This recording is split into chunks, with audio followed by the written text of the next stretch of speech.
cumprimentando o meu querido amigo, o professor Orlando Bolsoni, que é deputado estadual, é o nosso convidado dessa tarde de sexta-feira. Nós vamos falar sobre diversos assuntos. Prazer recebê-lo, Bolsoni. Eu que me sinto feliz e agradeço o prestígio do seu convite para que eu possa estar aqui, conversar com você e cumprimentar pelo programa que eu tenho assistido, mas sempre à noite em função do meu trabalho. Muito bem, junto com a dona Wanda, Exatamente. que é diretora do DAESP aqui em Rio Preto, né? Exatamente. Que cuida do nosso aeroporto e dos nossos aviões que descem e sobem, e já está com muito trabalho lá no DAESP. Houve um crescimento de quase 200%. Hoje são mais de 400 mil passageiros ao longo do ano, dada a condição econômica que você já discutiu no início da melhoria da renda do brasileiro, possibilitou, e a queda do valor das passagens possibilitou um aumento enorme nos aeroportos do Estado de São Paulo, administrados pelo Departamento Aeroviário do Estado de São Paulo, que são 30, e no caso de Rio Preto, hoje o movimento é de 400 mil passageiros ano. O senhor, que é uma pessoa simples, professor, que é uma pessoa que a gente conhece, né? Porque só de falar que é professor, já sabe que o cidadão é simples, porque professor nesse país é complicado, né?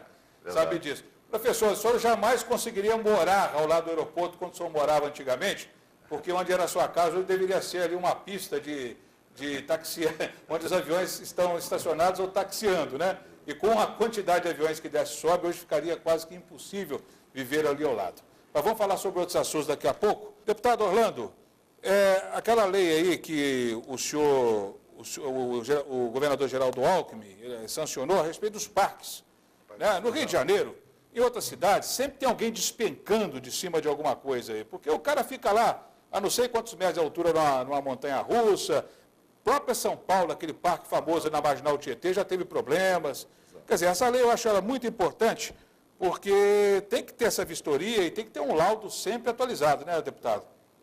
Nós conseguimos, apresentamos um projeto na Assembleia, propondo que se fizesse a segurança preventiva dos parques de diversões, tanto no sentido de orientação, quanto também no sentido de prevenção da existência de laudos técnicos por profissionais qualificados, pensando nos grandes parques de diversões, mas pensando também nos parques que se apresentam no interior. Veja, toda festa de peão sempre tem um parque de diversão. Então, há a necessidade de que o engenheiro possa ter um laudo de um engenheiro que dê a condição de qualidade daquele equipamento que vai ser utilizado, a condição da idade também da pessoa e os eventuais, informação sobre eventuais riscos. Existem casos de equipamentos que não podem ser usados por pessoas que tenham problemas cardíacos. Está numa fase de regulamentação. Eu já me reuni com a secretária da Justiça, Heloísa Arruda, com o diretor do PROCON, porque é uma questão de direito do consumidor, e também do Inmetro.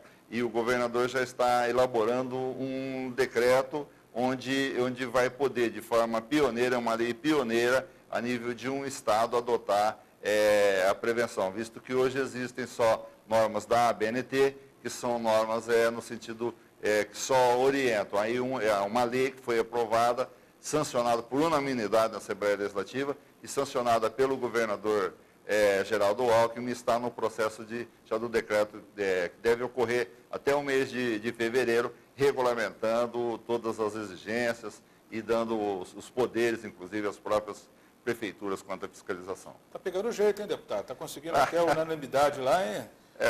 Até seus amigos do PT votaram favoráveis, né?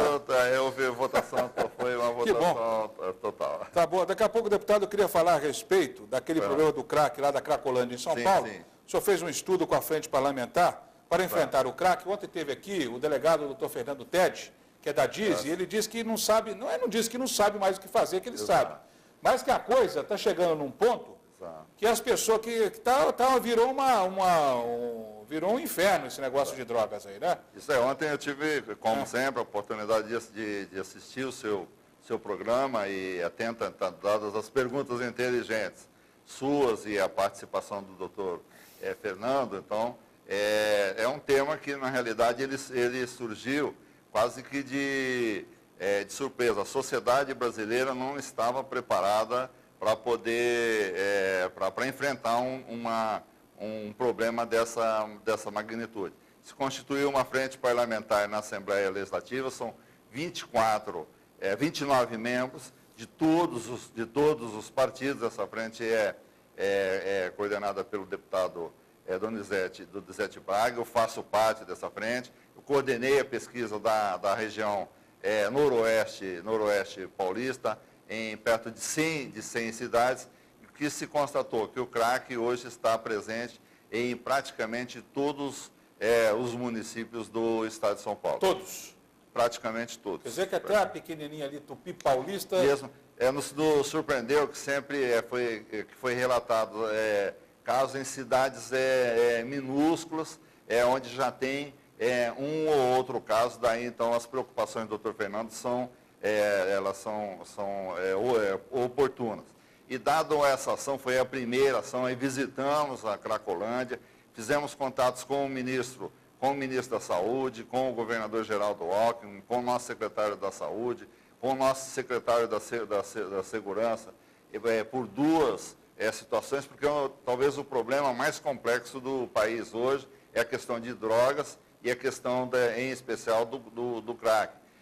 Visto que ele envolve todas aqui no seu programa mesmo você tem tratado, todas as linhas. É uma questão, ao mesmo tempo, de saúde, que precisa de ações, e aqui a Prefeitura de Rio Preto já vem desenvolvendo ações nesse sentido, ações preventivas de saúde, de orientação, mas também, na outra ponta da linha, precisa ter a firmeza da nossa polícia e tem tido no sentido do combate firme ao traficante.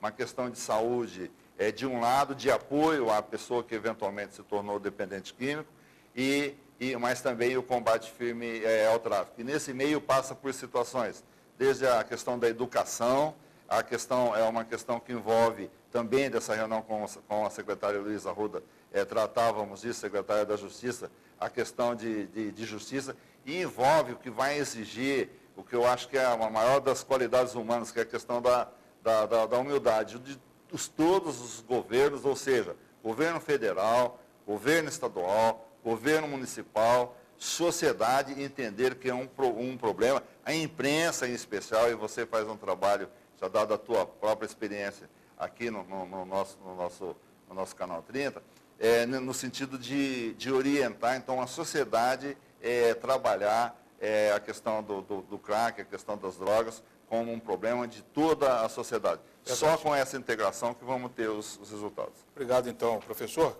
Diário da Região, mostra para a gente, senhor Jair, troca aí. Falsa empreiteira usada para fraudar a licitação está em nome de ex-caseiro de Andreossa. Isso ainda vai dar muito pano para manga, né? Essa história lá que foi denunciada através de um deputado que falou que acontecia. Agora o deputado tem lá a imunidade parlamentar dele, não vai acontecer nada, e criou essa confusão danada. Deputado Bolsonaro, como é que está o clima lá na Assembleia com relação a essas denúncias que o deputado Roque Barbieri fez na época e agora começa a repercutir aqui na cidade? Eu falo isso com muita propriedade com o senhor, conheço o senhor há 30 anos, o senhor tem toda a capacidade, tranquilidade para comentar isso, que eu tenho certeza que o senhor nunca se mete numa confusão como essa, deputado. A comissão, são comissões na Assembleia, e a comissão de ética ouviu, inclusive, o deputado, só que ele fez a sua apresentação por escrito, e o que se fez, então, se encaminhou ao Ministério Público, que inclusive repercutiu com essas ações. Então, essa é uma ação do Ministério Público, através do GAECO, através do próprio promotor da região, promotor público, que então eles estão fazendo as investigações nos locais onde foram denunciados, inclusive nessa região. Você acha que os deputados envolvidos, e se existirem deputados envolvidos, a Assembleia vai ter peito de punir? Eu acho que aí em averiguando, é uma necessidade, é uma questão. Nós vivemos um momento, eu acredito que nós vivemos um momento onde há a própria Justiça apontando a Assembleia vai ter que tomar uma atitude forte em razão do que a Justiça decidir. Tem que apurar depois, né? O professor Fará está mandando um abraço para o senhor, vereador professor Fará. Também parabenizo o programa. Professor que tem um trabalho excelente aí com relação às artes marciais. Exato, é um trabalho muito bom. Quando você fala, eu falei aqui a respeito de drogas, uma forma de prevenção. Esse trabalho do Fará aí que ele fez, eu tenho certeza que ele tirou centenas de crianças aí, não que elas iriam consumir droga, mas né, do ambiente que poderia proporcionar isso, porque o esporte continua sendo... O cara que pratica esporte seriamente não se envolve com isso. Não tem como. Ele tem vergonha. Exato, não tem. Ele nem tem físico depois. Né? Não tem. O judô, por exemplo, é um esporte que o cara, a primeira coisa, ele respeita. É igual ao futebol, me desculpa. Né? Que o cara xinga, fala, mas o judô, essas artes marciais, também não vale tudo, não. O cara tem uma filosofia a seguir e tem respeito. Exatamente. Tem um ou outro ali que acaba desvirtuando. Mas esse é um trabalho preventivo excelente que ele faz. Ele deveria ser exemplo para muita gente, né? Exato. Muita gente. Bom, fecha aqui para mim aqui, deixa eu dar uma chupada aqui no Diário da Região, se me permitem. É que a gente comentou há poucos dias a respeito daquela família que, os meninos que ficaram aqui, os paraguaios, que a mãe e o pai foram presos com 70 quilos de maconha ou cocaína, não sei aí, na rodovia, e as crianças ficaram nas mãos da justiça. E conseguiram achar aí o tio e a bisavó, e disseram o seguinte: não, a gente não ficou aí por conta, a gente queria vir, mas não tem dinheiro. Porque o cara que mora no Paraguai também, infelizmente, é igual com as partes do país aí, meu. Tem dificuldades, igual alguns irmãos nordestinos, o pessoal do Vale de Jequitinhonha tem dificuldades. O pessoal pisa no tomate, depois tem as consequências, não mede as consequências, e a família fica aí, ó. Viajaram, dormiram na van, foram acolhidas pela prefeitura, né, tiveram que fazer vaquinha para buscar as crianças. A única coisa que eu não entendi até hoje, eu perguntei a um monte de advogados, corta aqui, senhor Jair, não, um monte de advogados, essa questão aí, porque disseram, se não achar as crianças, a gente vai colocar para adoção. Mas tão esquisito isso, se não achar as crianças, porque, primeiro, os pais não foram condenados, são acusados, não foram julgados. E as crianças pertencem a um país que não é o Brasil. Eu não sei como é que faz, eu vou colocar para adoção, ouvi essa conversa 500 vezes. Quer dizer, não deveria ser entregue primeiro ao consulado do Paraguai, para as medidas cabíveis aí, porque não é cidadão brasileiro, e também aqui não é igual na Europa, a Comunidade Econômica Europeia, que você tem lá, se você tem passaporte britânico, você tem os mesmos direitos na Espanha, na Grécia, na Itália, na Alemanha. É uma história, não é questão do euro não, estou falando da Comunidade Econômica, que são acho que 25 ou 26 países. Agora eu vi essa conversa aqui, eu nunca vi isso.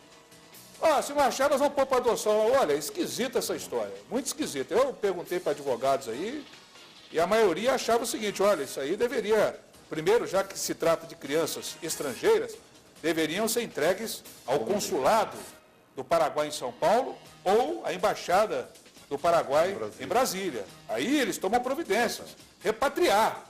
Agora eu vou pegar aqui, daqui a pouco, o que acontece? É a minha preocupação nessa história. Daqui a pouco tem criança aqui, estrangeira aqui, você não entrega aí para todo mundo, vai virar o quê? É estranho essa história, mas já que resolveu, ótimo, está resolvido. Professor Orlando, quando foi secretário do Planejamento, aí, ele vezes, eu nem sei quantas vezes o senhor foi secretário do Planejamento. 19 anos. 19 anos. Passou pela maioria das administrações, né? Exato. Bom, né? 5 governos distintos, 3 prefeitos. Que bom, então. E, na época, eu lembro que o professor lançou essa conjuntura econômica, que é um verdadeiro raio-x da economia brasileira, da economia local. E aqui tem todos os dados que você precisa, quem tem esse aqui, a respeito da cidade, né? Exato. Tem os números. E o interessante é que a conjuntura, ela, pelo que eu estou vendo aqui, ela está mais fina. Mas, em compensação, os dados estão mais graúdos. Mais densos. Mais densos. É isso que é importante, né?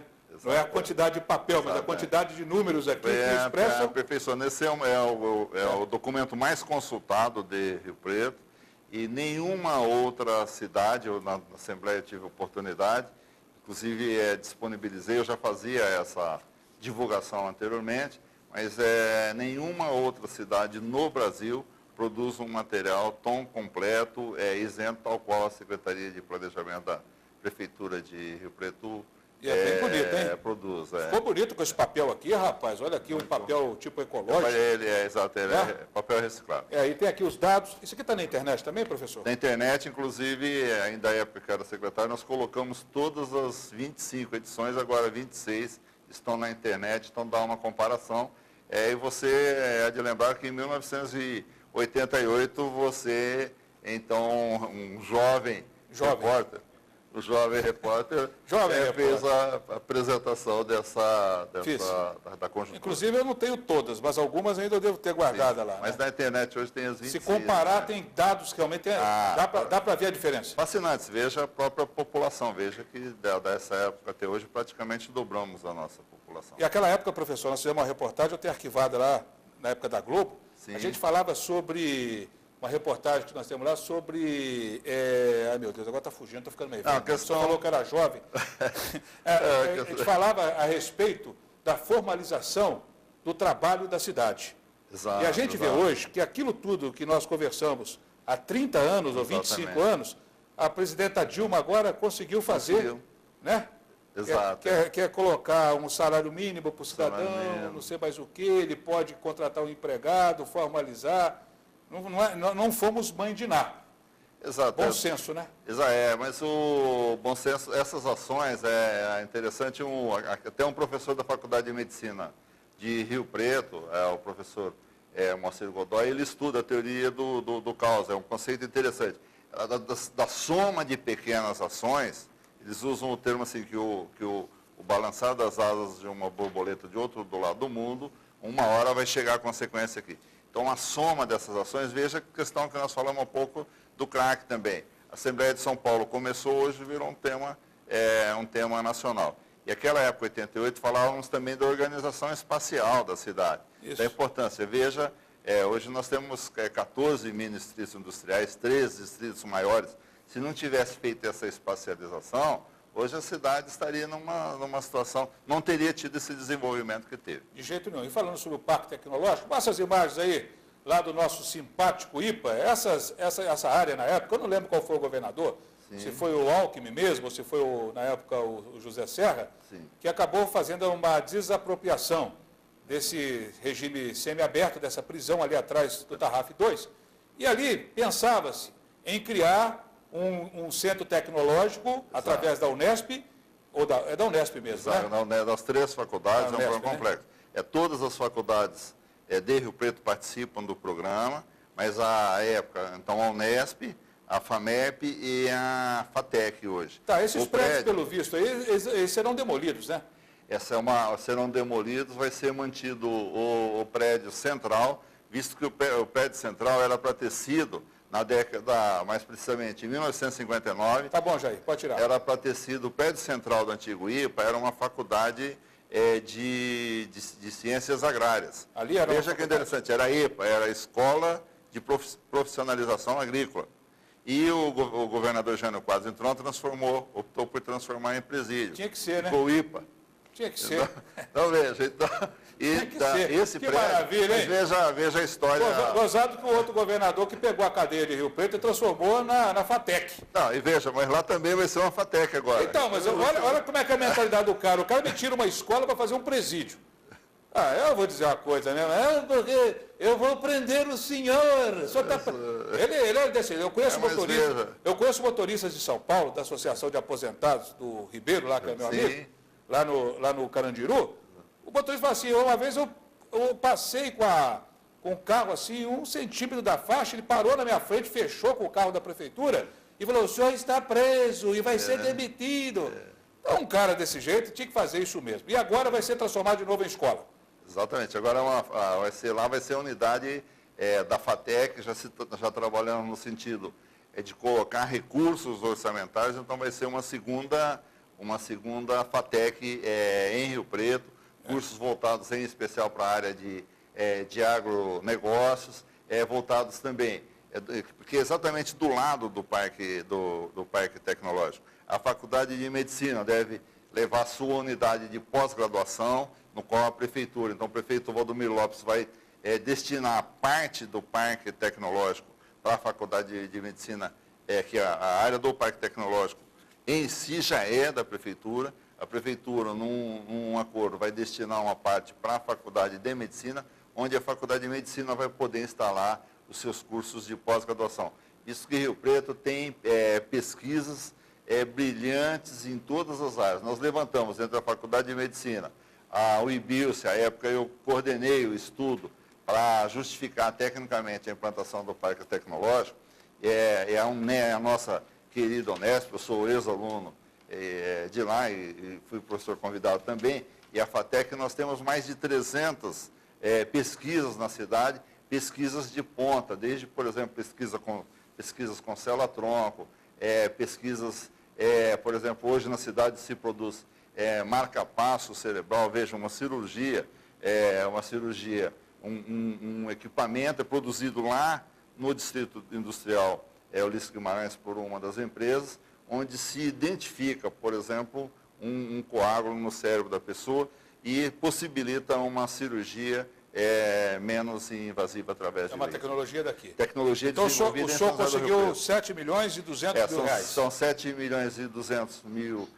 reais, no qual a Prefeitura vai colocar mais 1 milhão e 800 mil reais para a construção da sede, do laboratório, do Parque Tecnológico. Mas o parque ele já vem funcionando, então a Prefeitura de Rio Preto teve a visão. O prefeito Valdomiro incentivou muito nesse sentido também, no sentido de que o próprio Distrito Industrial Ulisses Guimarães já fosse transformando. Nós temos, por exemplo, uma das empresas que está se instalando... Inclusive, aqui ele é do seu partido, o prefeito, o deputado Bolsonaro. Sim. Podia ouvir o pessoal do PV descendo o cacete aí no prefeito. Inclusive, um deles foi lá pedir desculpa, porque dizendo não tem coisa a longo prazo, não tem planejamento. Isso aí não é planejamento, aí no caso? Isso Sim. é muito Eu acho que pessoas aí que não têm muita experiência política, a gente tem alguma. Eu tenho alguma. As pessoas têm que tomar cuidado, hein? Você tem muita. Tomar cuidado porque, às vezes, os inimigos de hoje são os aliados de amanhã, viu? Você lembrou... Eu já vi essa história de o cara descer o cacete aí no palanque no outro dia tá junto. Você tem muita experiência. Você falou, inclusive... Meu Deus, já vi tanta coisa acontecer, viu, Orlando? Você falou, inclusive, há pouco, veja a Guarda Municipal. Veja, então, um projeto lá que você apresentou, à época que você era vereador. Então, o planejamento que tem planejamento de curto, médio e longo prazo. Depois é só aumentar o efetivo. Exatamente. Né? Começa, você tem que começar. É igual o nosso programinha aqui, ele é pequenininho. Quando eu fazia o Disso Recola na Record, ele era pequenininho, virou um monstro aí. Então, tudo depende do tempo. Diz que o dono é que faz o boteco, né? O ponto, né? Exatamente. Passa as imagens aí, por exemplo, do Jaguaré, aí, por favor, senhor Jair, reforçando a história aí, alertando a prefeitura que isso aí precisa dar um jeito, hein? Porque é complicado. Os jornais mostraram, a gente mostra bem as imagens aí, né? Um alerta para que esse prédio, que deve ser reformado, deve ser transformado em alguma coisa, não é possível. Já que teremos um novo posto de saúde aí na região, então aí deve ser aproveitado, sei lá para quê, o que pode ser aí? Não sei. Talvez um pronto-socorro, mas um prédio desse não pode deixar aí, né, senhor secretário de saúde? Abandonado aí, o cara arrebenta a grade, vai lá para dentro, daqui a pouco começa a quebrar tudo. Eu conheço essa história. Deixou abandonado, meu irmão. Guarda municipal aí, senhor prefeito, para que as coisas entrem no seu devido lugar. Vamos lá, então. Depois do intervalo, nós voltamos, senhor Jair.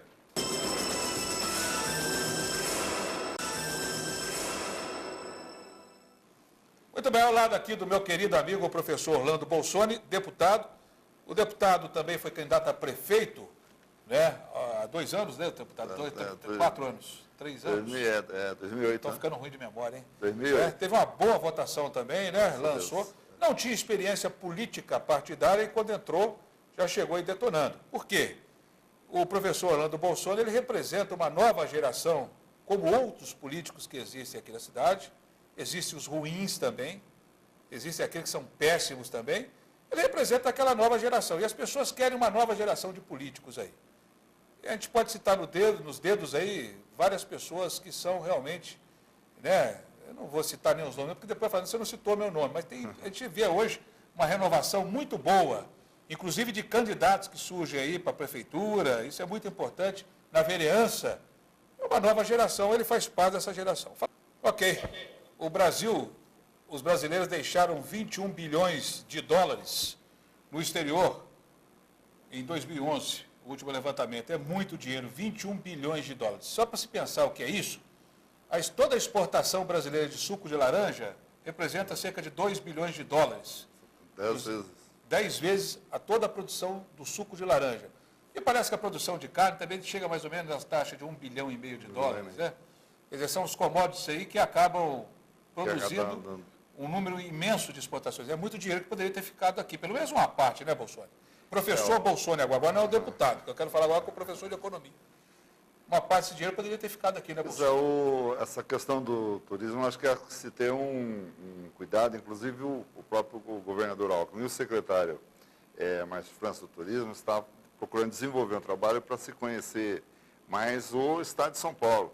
O Estado de São Paulo, ele, no sentido de nós, existem lugares lindos no Estado de São Paulo, de todos os, por exemplo, desde praia ou a própria cidade de São Paulo, no final de semana, ela tem museus, tem gastronomia, ela tem mil oportunidades, no sentido de que esse recurso ele possa ser gasto aqui no Estado de São Paulo e possa gerar emprego, que é óbvio. A questão do turismo, ele gera o emprego, o turismo no exterior, ele gera o emprego para as nossas agências aqui, mas no sentido de transferência de recursos para o exterior, obviamente ele vai impactar a balança de pagamentos. O senhor está nessa comissão também? Eu sou vice-coordenador da Frente Parlamentar de Apoio ao Turismo do Estado de São Paulo. Eu tenho visto aqui um perfil assim, bastante claro a respeito de quem frequenta o interior de São Paulo. Ai, Jesus. Quase que eu caí aqui, professor. Quase. Aí o que acontece? A gente vê o seguinte, as prainhas, por exemplo, que são imensas aqui na região, ela é frequentada pelas pessoas de baixa renda. O pessoal, e também as praias aí mais populares, né? Praia Grande, alguns setores aí, através das colônias. Né? Enquanto que a classe que poderia gastar mais e que vai para o exterior, utiliza aí o quê? Os hotéis em regiões como Serra Negra, Águas de Lindóia, Águas de São Pedro. Outros estados. É a mesma coisa. Então, agora, qual que é o perfil que vocês querem atingir, que o governador quer atingir? Primeiro, o turismo também um direito, a questão da ascensão. Não pode impedir o cara de viajar para o exterior, né? Mas a ascensão agora essa ascensão da população, ascensão através de uma melhoria da renda. O turismo é uma questão de cultura, não só uma questão de lazer. A possibilidade também é a questão da redução dos valores hoje das tarifas aeroportuárias, então é possível. Nós temos uma questão, você falou do movimento do aeroporto, praticamente todos os domingos nós temos voos, todos os finais de semana, diversos voos charters que são para o Nordeste. Então há muito que se vê, a população mais para todos os custos, praticamente todos os bolsos. Então, primeiro, uma linha no sentido de se buscar de se atender, de se ampliar, de todas as pessoas terem acesso ao turismo, inclusive esse turismo regional que é importante. Veja a cidade de Salles, Cardoso, toda a nossa região aqui, mas também de transformar, por exemplo, São José do Rio Preto é uma cidade que recebe, uma cidade típica de turismo de negócios. Então, turismo científico. Então, aqui onde nós temos congresso. Eu tenho certeza que no dia de hoje há algum encontro científico, algum encontro de trabalho, você acabou de lembrar do CDHU no Hotel Nacional, onde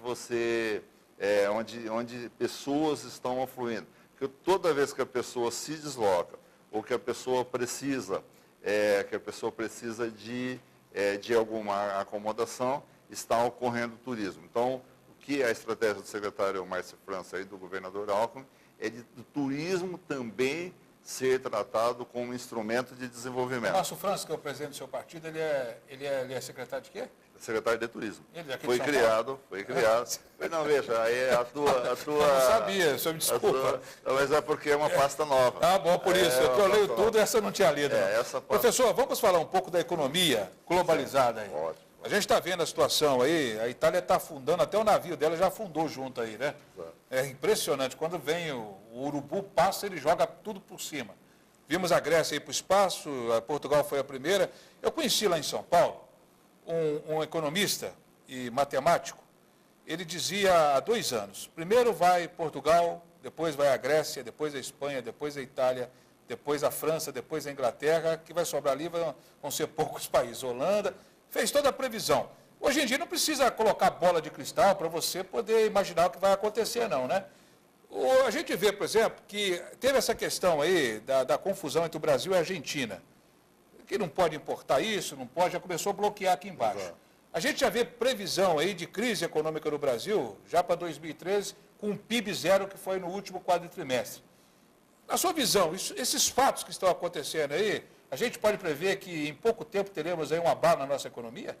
Acredito que o Brasil ele vai sentir menos a crise, e caso da cidade da região de São José do Rio Preto, em especial da cidade, pelo fato de ser uma economia diversificada, sente menos as crises que as outras cidades, e o Brasil porque está com a economia melhor estruturada. Mas ainda assim não vai ficar imune. O que o senhor chama não é imune? O que pode acontecer? Não, veja que... Uma inflação maior, por exemplo? Por exemplo, a China é um dos países que você acabou de falar de commodities, que compra nossos commodities, no caso em especial a questão do minério. Então, veja, a China vai ocorrer uma queda no consumo dos chineses, vai ocorrer uma queda no consumo dos norte-americanos, da Europa, você acabou de citar, nem se fala. O que acontece?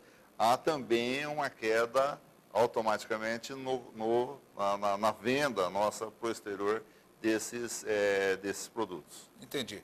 Isso aí, então, é a questão dos commodities. Afeta aqui não afetaria porque, no caso da nossa região... Afetaria menos. Agora, a nossa região, ela tem uma economia também, além de sua vocação para o exterior, ela tem uma vocação para o mercado interno. Então, você pega setor moveleiro, você pega setor de joias, você pega setor da prestação dos serviços de saúde, por exemplo, que é muito forte no caso nosso. Ele atende mais o mercado interno, ele não tem essa dependência tão grande do comércio exterior. A cidade de Rio Preto, o município, aqui a nossa região, vamos chamar de região, exato, ela criou um status de viver assim, tipo assim, com as próprias pernas. Exatamente. Assim. Por isso que não sucumbiu nas crises, plano Bresser, plano Cruzados, segurou a onda. Você acompanhou, eu lembro que a época você acompanhou a questão do plano Bresser, onde nós fazíamos aqueles cálculos da URV, da Tablita, aliás, né?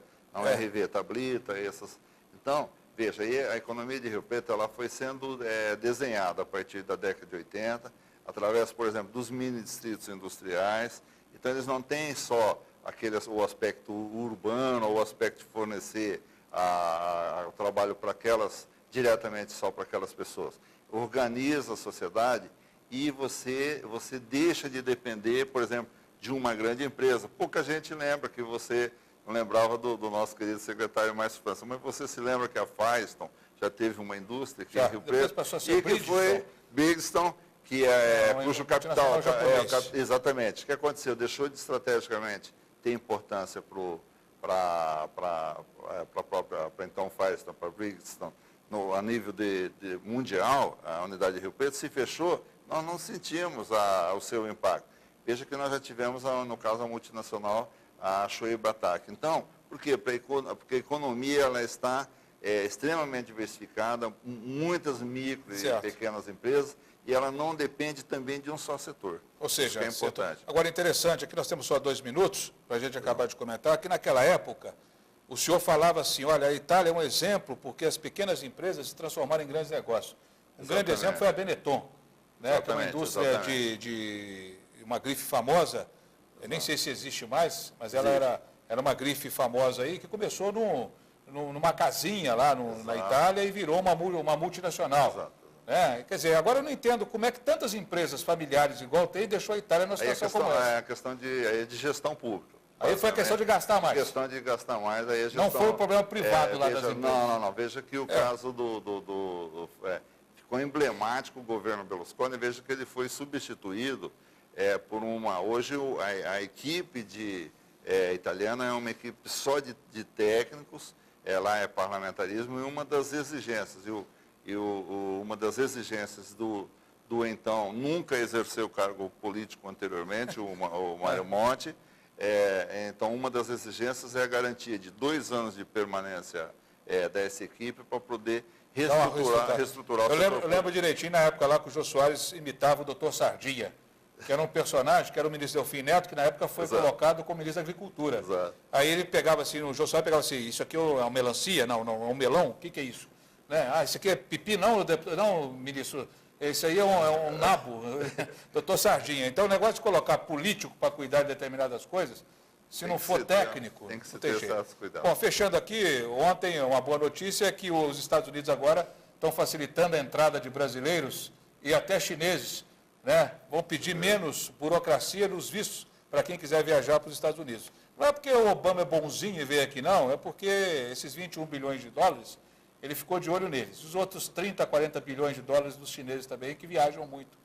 Né? Então, ninguém é bonzinho nessa história, né? O turismo deve ser o grande daqui a 4 para 5 anos, possivelmente se transformar no primeiro negócio do mundo, superando o petróleo. Então, temos que abrir uma agência de turismo, é um bom negócio, então. Pode Uma ser. operadora. Tá bom, professor, foi um prazer recebê-lo aqui. Muito obrigado. Obrigado. Eu agradeço que você é o prestígio de estar aqui. Eu acho que o senhor agradeceu bastante aqui a nossa discussão. E cumprimentar pela qualidade do programa. Que bom, então. Bom, toda sexta-feira a gente tem um programa aqui vamos dizer assim, um pouco mais soft, light, né, discutindo assuntos aí de interesse da comunidade aí. E dessa vez nós tivemos a presença do deputado estadual e também professor de economia, Orlando Bolsoni. O nosso programa é reprisado à 00:30 e você também pode assistir pelo nosso site. Eu agradeço a atenção de todos, tenham uma ótima sexta-feira e um ótimo final de semana. Segunda a gente está de volta. Até lá.